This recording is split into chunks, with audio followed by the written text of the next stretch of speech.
true, I'm sorry. I mean, there was such a, if not overload of anti-capitalism, at least overload of questions, and one cannot answer them all. So at least I would like to limit myself at least to answer the two of you main point. First, as it was already noted, that metaphor of the garden, keep capital out. I would also say there is nothing new. Every capitalist system needs as its inherent component something like this. In traditional capitalism, we had capital stay out of the family, capital stay out of the church, and so on. A kind of a space outside, I think. So for me, okay, let me develop that. So the problem is, okay, garden, everything nice, okay. Let's say there are drug dealers in that garden, there are women beaten and so on. What would you have done? Sorry to tell you, I would have called the police. If not, I would have organized very brutal thugs to keep violent people out. I'm sorry to tell you. Or let me go a step further.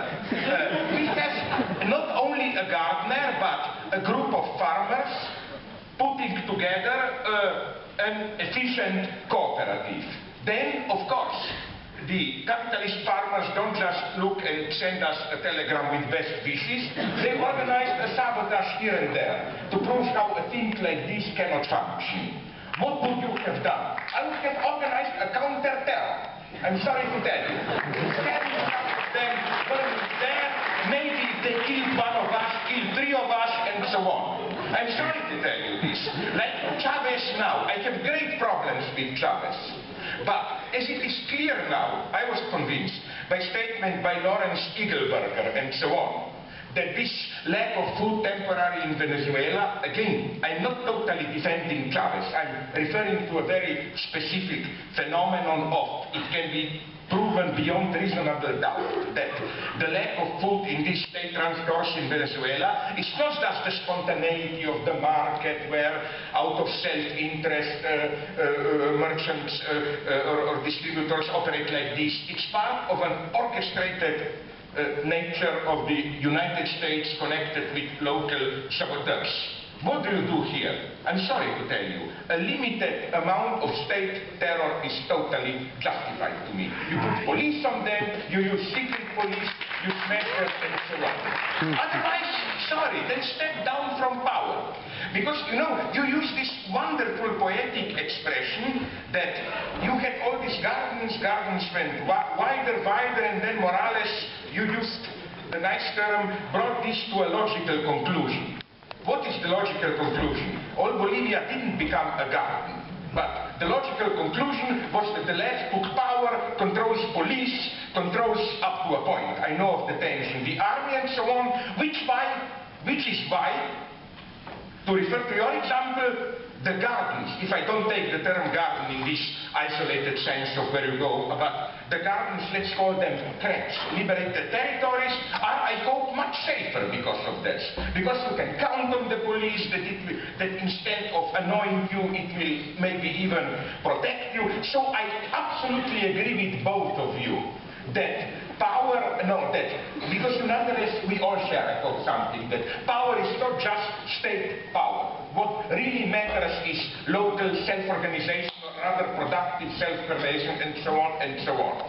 I just have my doubts, and this is the problem of councils and so on. To what extent can this local self-organization model be universalized? I think that we simply have to confront the problem of power. This is one thing. The second thing, very quickly, as to this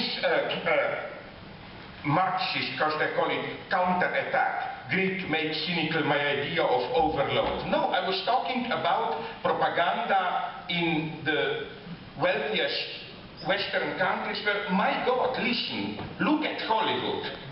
It's almost difficult to find a movie having anything to do with business which doesn't in a ridiculous way portray a bad egotist capitalist, and there are no limits here. Remember that stupid second John Grisham movie, Pelican Brief, where even the evil capitalist is connected with the President of the United States. My problem is not, oh, you see, we are only in anti-capitalism. No. My problem is why even such ideological topics which appear very radical, really threaten no one, only make the system more efficient. That was my point of anti-capitalist overload. That is not radical enough. A more sensible question with which I will, don't be afraid, conclude. This point first about working class exploitation, all that complex, and so on and so on. Sorry, but I definitely think that today it's much... First, let me say something. It's so easy, you know, to play the old card. No, the working class will arise against exploiters. But I take very seriously communism. And this is why for me, really, as you both emphasize, it should be a real movement. Not, as my good friend Badiou is saying, an idea of communism, which then, as he concedes, from time to time it explodes, like under Spartacus, Rosa Luxemburg, and so on. That's not enough. What interests me, to put it in very naive terms, is where today do we see, if not already, elements of communism, at least to be very brutal, but in the authentic Marxist sense. Where do we see contradictions, antagonisms?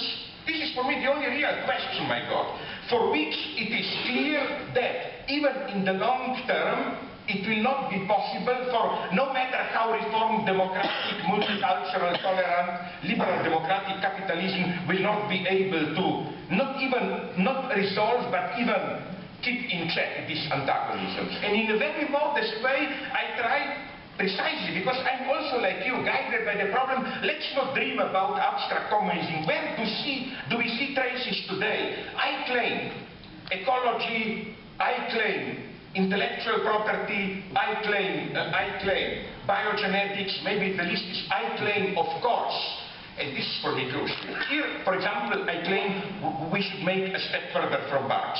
Let's be very clear. For Marx, the ideal radical pure form of capitalism was one in which legal equality, we are all citizens. I know you want to stop the voice of truth and so on. Because there was but the whole point of Marx is that legal equality, we are all free citizens, is the very form of how in the civil society, as legal free subject, we assume being exploited and so on and so on. What they claim, it's a very commonsensical claim empirically, in the best British empiricism sense, is that obviously today's capitalism, this is for me the big meaning of things like, which I agree with you in a mystified way, are described by Agamben as homo sacer and all that, is that capitalism, in order to function, no longer can even afford this universal equality. It is receding from it. You have immigrants, you have les sans-papiers, you know what I mean? It has to create new and new de facto excluded second-class citizens and so on and so on. That's again another. My God, I'm very practical here. Isn't this another side where we can start the struggle? As to Apple, you know, I don't agree respectfully with your example. Yes, I know Apple is selling products. Microsoft also. You buy a disk and so on. But I claim, and it was proven that again the price of iPad is for me intellectual labor in what precise sense? In the sense that in the price of iPad, $400 and so on, the part of material production of it is practically negligible. It's not that, you know, Steve Jobs puts together the production cost and they say, let's screw it with extra exploitation when we arrive at the price. It's a totally different logic. But again, what makes me a little bit depressed, and I will get boost from this, not applaud, I want to be finished as the Jesus Christ,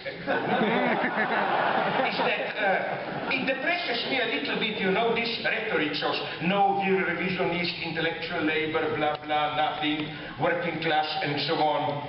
I don't see. I think, no, this is bad news, but no matter how long you will wait, you will not get a moment when this authentic working class, the way we knew it, will reappear, and so on and so on. I think that working class is today structurally split, you know, like where do they fit the definition definition of working, if there is an absolute human tragedy today, and typically those who speak all the time about human rights never mention it, is today's Congo. You cannot say this is working class. You know, all these excluded, exploited in different ways. The problem is to bring all of them together. I stop here.